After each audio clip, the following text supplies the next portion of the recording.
مرحوم آیت اللہ عبد الکریم کشمیری کے والد بزرگوار سید محمد علی کشمیری بچپن میں انہیں تعلیم دیا کرتے تھے، لہٰذا پہلے استاد ان کے والد بزرگوار سید محمد علی کشمیری ہیں۔ دوسرا، آپ کی خدمت میں اس مطلب کو میں بیان کرتا چلوں کہ عبد الکریم کشمیری نہایت ہی مضبوط اور قوی حافظے کے مالک تھے، لہٰذا حوزہ علمیہ کی ابتدائی تعلیمات جن میں ادبیات عرب ہے، جن میں فقہ ہے، جن میں منطق ہے، اصول ہے، فلسفہ ہے، ان چیزوں کو انہوں نے تیزی سے یاد کر لیا اور سیکھ لیا۔ اس قدر توانائی رکھتے تھے حافظے کے اعتبار سے کہ دن میں 11 درس پڑھایا کرتے تھے خود عبد الکریم کشمیری، اور یہ کوئی معمولی بات نہیں ہے۔ عام طالب علم آج کل حوزہ علمیہ میں آپ دیکھیں کہ 2 درس پڑھ کے جو ہے نا وہ ایسے جیسے انہوں نے کوئی پہاڑ توڑ لیا ہے اور بہت ہی کوئی معرکہ انہوں نے انجام دیا ہے۔ عبد الکریم کشمیری 11 درس دن میں پڑھایا کرتے تھے، لہٰذا آپ ان کی توان کا اسی طرح سے اندازہ لگائیں۔ لیکن جب وہ مرحوم آیت اللہ ہاشم حداد کی خدمت میں گئے سیر و سلوک کے لیے تو انہوں نے انہیں تعلیم دی کہ اتنے زیادہ درس آپ نے نہیں پڑھنے، صرف 1 درس اور 1 مباحثہ بس، اس کے علاوہ آپ دروس کو ترک کر دیں، چونکہ جتنے درس آپ کے زیادہ ہوں گے اتنے آپ کے جو ذہنی تفکرات ہیں وہ آپ کے پھیلتے جائیں گے اور آپ کی توجہ جو ہے وہ سیر و سلوک کی طرف متمرکز نہیں ہوگی، لہٰذا آپ اپنے درس کو کم کر دیں۔ یہ بعد کے مراحل ہیں، لیکن ابتدا میں آیت اللہ عبد الکریم کشمیری نے بہت سے درس پڑھے اور پڑھائے۔ آیت اللہ عبد الکریم کشمیری رحمۃ اللہ علیہ کی اگر دلچسپی کو دیکھیں تو انہیں جتنے بھی علوم پڑھتے تھے ان کی یہ توان ہوتی تھی کہ انہیں یاد کیا جائے، لہٰذا عبد الکریم کشمیری خود یہ ان کی نظر تھی کہ ملا ہادی سبزواری کی کتاب منظومہ ہر طالب علم کے لیے پڑھنا واجب ہے۔ اس کے علاوہ جو فلسفی کتابیں ہیں وہ اختیاری ہیں، پڑھے تو پڑھے، نہیں پڑھے تو بھی کوئی حرج نہیں ہے، یعنی اسفار پڑھی تو ٹھیک، شفا پڑھی تو ٹھیک، نہیں بھی پڑھی تو کوئی مسئلہ نہیں، لیکن منظومہ ملا ہادی سبزواری کو پڑھنا ایک طالب علم کے لیے واجب ہے۔ پھر اس کے علاوہ عبد الکریم کشمیری رحمۃ اللہ علیہ متعدد فقہی کتابوں کی، اصولی کتابوں کی، فلسفی کتابوں کی عین عبارات انہیں حفظ تھیں، اور باقاعدہ جب کبھی وہ بیٹھا کرتے تھے علماء کی محفل میں تو عبارات کو زبانی سنایا کرتے تھے، اور وہ افراد جو ان کی اس علمی قابلیت کو دیکھتے تھے وہ حیرت زدہ ہو جاتے تھے کہ یہ واقعاً بڑا ذہین آدمی ہے، منظومہ کے اشعار انہیں حفظ تھے، لیکن چونکہ آخری زندگی کے ایام میں متعدد مرتبہ انہیں سکتہ مغزی ہوا جس کے نتیجے میں ان کے حافظے پر بہت بڑا اثر ہوا۔ مرحوم آیت اللہ خوئی رحمۃ اللہ علیہ عبد الکریم کشمیری سے متعلق یہ کہا کرتے تھے کہ کفایت الاصول مرحوم آخوند خراسانی رحمۃ اللہ علیہ ان کی خون میں شامل ہے، یعنی اس قدر انہوں نے اس پر تسلط حاصل کر لیا ہے کہ ان کی رگوں میں جاری خون کے اندر بھی کفایت الاصول جو ہے وہ گردش کر رہی ہے، اور وہ اتنا اس کے اوپر جو ہے نا وہ تسلط رکھتے ہیں۔ اگر ہم آپ کی خدمت میں مرحوم عبد الکریم کشمیری کی تعلیمی سرگرمیوں سے متعلق بیان کریں تو عبد الکریم کشمیری کو شعری ذوق بھی حاصل تھا، اور اشعار بھی بس اوقات کہا بھی کرتے تھے، پڑھا بھی کرتے تھے۔ مختلف علوم غریبہ میں انہوں نے ماہر ترین اساتذہ سے استفادہ کیا، اور ان تمام علوم میں خود استادی کے درجے پر وہ فائز ہو گئے۔ تعلیمی سرگرمیوں میں اگر دیکھا جائے تو عبد الکریم کشمیری اخلاقیات اور علم عرفان میں دلچسپی رکھتے تھے، اور زیادہ ان میں جو ہے وہ اپنی توجہ ظاہر کیا کرتے تھے، آغاز جوانی سے ہی اختتام اور آخری زندگی کے ایام تک۔ پھر اس کے علاوہ عبد الکریم کشمیری کو جوانی میں خطاطی کا بھی بہت شوق تھا اور نقاشی کا بھی بہت شوق تھا۔ انہوں نے اپنے اجداد کے باقاعدہ اسکیچ بنائے، اور جو ان کے خاندانی مقبرے میں باقاعدہ طور پر آویزاں ہے جنہیں عبد الکریم کشمیری نے اسکیچ کیا ہے۔ پھر اس کے علاوہ میں آپ کی خدمت میں عرض کروں کہ بعض علماء نے عبد الکریم کشمیری کو اجازات دے رکھے تھے، مثلاً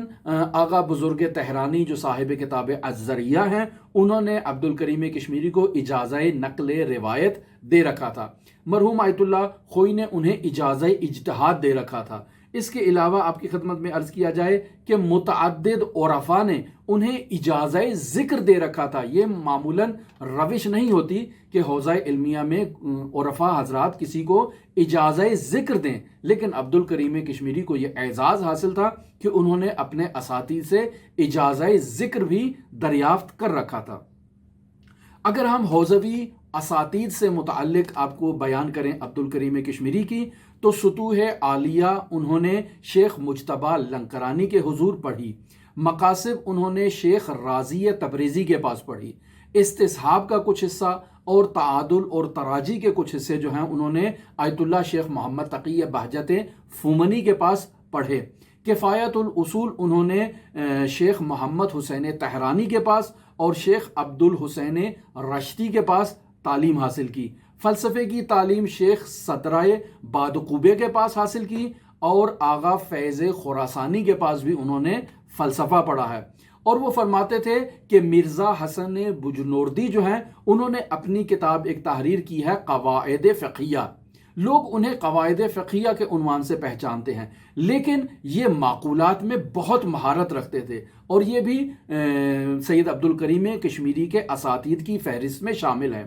پھر شیخ محمد علی بروجردی، جن کے حالات زندگی ہم نے تفصیلی آپ کی خدمت میں بیان کیے، وہ بھی عبد الکریم کشمیری کے خارج کے استاد تھے، اور پھر عبد الکریم کشمیری ان کے متعلق یہ بیان کرتے ہیں کہ وہ اصول میں بہت زیادہ مہارت رکھتے تھے اور اکثر مطالب اپنے استاد محمد حسین اصفہانی قمپانی رحمۃ اللہ علیہ سے نقل کیا کرتے تھے۔ پھر اس کے علاوہ عبد الکریم کشمیری سید عبد الاعلی سبزواری کے حضور بھی درس خارج میں شریک ہوا کرتے تھے، اور ہمارے پاکستانی استاد یعنی ہم جن سے پاکستان میں جن سے ہم نے فیض حاصل کیا، آیت اللہ سید کرامت علی نجفی مرحوم رحمۃ اللہ علیہ، انہوں بھی آیت اللہ عبد الاعلی سبزواری نے اجازہ اجتہاد دے رکھا تھا۔ چونکہ آیت اللہ عبد الاعلی سبزواری کا ذکر خیر آیا تو میں نے اس مطلب کو آپ کی خدمت میں بیان کر دیا۔ یہی عبد الاعلی سبزواری مرحوم سید علی آغا قاضی طباطبائی رحمۃ اللہ علیہ کے شاگردوں کی فہرست میں شامل ہیں، اور انہیں باقاعدہ مدرسے سے نکال دیا گیا کہ یہ آغا قاضی کا شاگرد ہے، یہ عارف ہے، صوفی ہے، اسے مدرسے سے نکال دو، اور عبد الاعلی سبزواری کو مدرسے سے نکال دیا گیا۔ مرجعیت عظمیٰ سید ابو القاسم خوئی رحمۃ اللہ علیہ کے انتقال کے بعد عبد الاعلی سبزواری نجف اشرف عراق میں مرجعیت عظمیٰ کے مقام پر فائز ہوئے۔ 9ویں نمبر پر مرجعیت عظمیٰ سید عبد الہادی شیرازی، ان سے متعلق بھی میں گفتگو کوئی حکایت کو واقعہ آپ کی خدمت میں نقل کر چکا ہوں۔ مرحوم عبد الکریم کشمیری ان کے پاس بھی درس خارج پڑھے، اور عروۃ الوثقیٰ کا کچھ حصہ ان کے پاس وہ پڑھا کرتے تھے۔ فرماتے تھے کہ نہایت ہی باتقوا شخصیت ہے یہ عبد الہادی شیرازی، اور سورہ اخلاص کی بہت زیادہ تلاوت کیا کرتے تھے۔ پھر اس کے علاوہ عبد الکریم کشمیری کہتے ہیں کہ میں نے اپنا زیادہ درس فقہن و اصولاً مرجعیت عظمیٰ سید ابو القاسم خوئی رحمۃ اللہ علیہ کے حضور استفادہ کیا ہے، اور ان کے درس میں جب تک میں نجف اشرف عراق میں مقیم رہا ہوں ان کے درس میں باقاعدہ جایا کرتا تھا۔ اور یہی آیت اللہ عبد الکریم کشمیری کو مرجعیت عظمیٰ سید ابو القاسم خوئی نے قطبی طور پر بھی اور شفاہی طور پر بھی لسانی طور پر بھی اجازہ اجتہاد دے رکھا تھا، اور باقاعدہ اس عبارت کو اور ان کلمات کو انہوں نے اپنے اجازہ اجتہاد میں لکھا کہ حرم علیہ تقلید فیما یستنبت، کہ اس عبد الکریم کشمیری پر تقلید کرنا حرام ہے ان چیزوں کی کہ جسے باقاعدہ وہ ادلہ شرعیہ فریہ سے استنباط کرے، بس استنباط کرے تو تقلید کرنا عبد الکریم کشمیری پر حرام ہے۔ اسفار کا درس شیخ عبد الحسین رشتی کے پاس عبد الکریم کشمیری رحمۃ اللہ علیہ نے حاصل کیا۔ اگر ہم عبد الکریم کشمیری کی تصانیف اور تالیفات کے بارے میں بات کریں تو جب وہ تعلیم حاصل کر رہے تھے تو انہوں نے کفایت الاصول کی باقاعدہ شرح لکھی، اور اس شرح کفایت الاصول پر مرجعیت عظمیٰ سید ابو القاسم خوئی اور سید ہادی میلانی جو مشہد میں مقیم تھے اور مرجعیت عظمیٰ کے مقام پر فائز ہوئے تھے، اور دونوں مرحوم آغا قاضی طباطبائی رحمۃ اللہ علیہ کے شاگردوں میں شامل تھے، ان دونوں شخصیات نے عبد الکریم کشمیری رحمۃ اللہ علیہ کی اس شرح کفایہ کے اوپر اپنی تقریض باقاعدہ تحریر کی۔ اس کے علاوہ متعدد کتب، اجازات، اخلاقی دروس جت اساتید کی خدمت میں جاتے تھے ان سے جو دروس تھے وہ باقاعدہ تحریر کیا کرتے تھے، یا جتنے بھی سیر و سلوک کے عرفاء کے پاس عبد الکریم کشمیری گئے ان کے دیے ہوئے تمام وظائف کو انہوں نے باقاعدہ تحریر کیا، اور ایک عظیم ذخیرہ تھا عبد الکریم کشمیری کے پاس معلومات کا، جس سے صدام لعین کے جو کارندے ہیں انہوں نے عبد الکریم کشمیری سے باقاعدہ چھین لیا، لہٰذا وہ سارا ذخیرہ اس طرح سے تلف ہو گیا۔ اور ماجرا اس کا بھی کچھ اسی طرح سے ہے کہ ایک روز کوئی شخص حرم مطہر علوی میں سید عبد الکریم کشمیری سے صدام کے بارے میں پوچھتا ہے کہ یہ کون ہے، تو آپ اس کے بارے میں آپ کا کیا عقیدہ ہے؟ تو عبد الکریم کشمیری کہتے ہیں کہ یہ ایک سگے ہار ہے، یعنی ایک ایسا کتا ہے کہ جو ہر کسی کو کاٹتا ہے۔ تو یہ بات اگلے دن جو ہے نا وہ رپورٹ ہو گئی صدام کی حکومت کو، اور عبد الکریم کشمیری کا نام ان افراد کی فہرست میں شامل کر دیا گیا کہ جو نظام میں اخلال ایجاد کرتے ہیں، لہٰذا انہیں گرفتار کیا جائے۔ تو ایسے میں عبد الکریم کشمیری ایران کی طرف جو ہے وہ مہاجرت کر لیتے ہیں، اور ان کی تمام دستاویزات اور علمی خدمات جو انہوں نے کی ہوتی ہیں وہ سب کی سب وہ کارندے، پولیس والے اور وہ جو فوجی ہیں وہ چھین لیتے ہیں، ضائع کر دیتے ہیں، نابود کر دیتے ہیں۔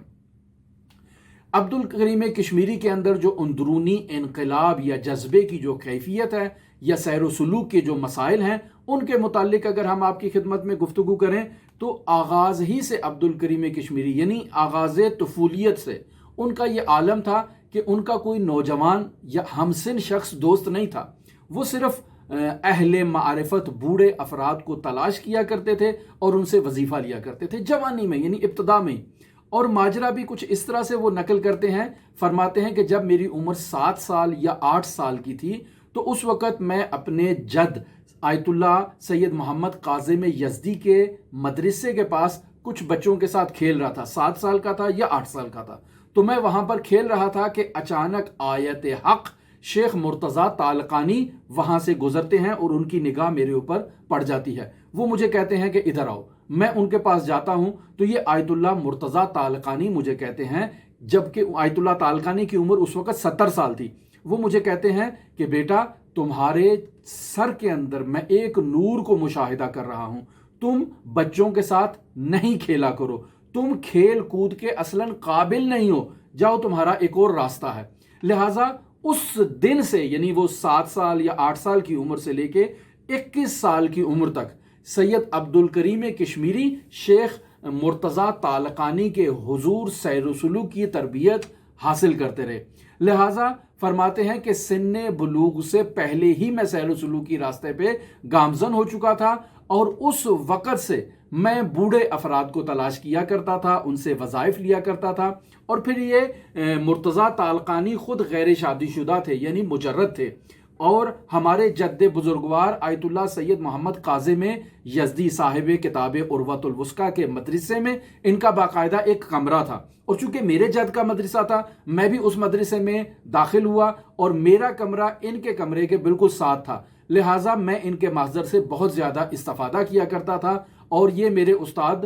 ہفتے میں 3 دن ظاہراً بیان کیے آغا عبد الکریم کشمیری نے کہ اپنا کمرہ بند کر کے ذکر، فکر اور ریاضت میں مصروف رہا کرتے تھے، اور کسی کو انہوں نے ان 3 دنوں میں نہ اس سے ملاقات کی اور نہ ہی اس سے رابطہ قائم کرنے کی کوشش کی۔ اور جب یہ شیخ مرتضیٰ طالقانی کا انتقال ہونے لگا یعنی زندگی کے آخری ایام میں پہنچے، تو انہوں نے باقاعدہ عبد الکریم کشمیری کو یہ وصیت کی، تاکید کی، تلقین کی کہ جاؤ علی قاضی طباطبائی رحمۃ اللہ علیہ کے حضور استفادہ کرو۔ مزید آیت اللہ سید عبد الکریم کشمیری رحمۃ اللہ علیہ کے اساتید، عرفان، سیر و سلوک اور یہ موضوعات پر ہماری آپ کے ساتھ گفتگو جاری رہے گی۔ اگر آپ دلچسپی رکھتے ہوں تو ہمارے ساتھ رہ سکتے ہیں۔ اللہم صلی علی محمد و آل محمد وعجل فرج قائم آل محمد۔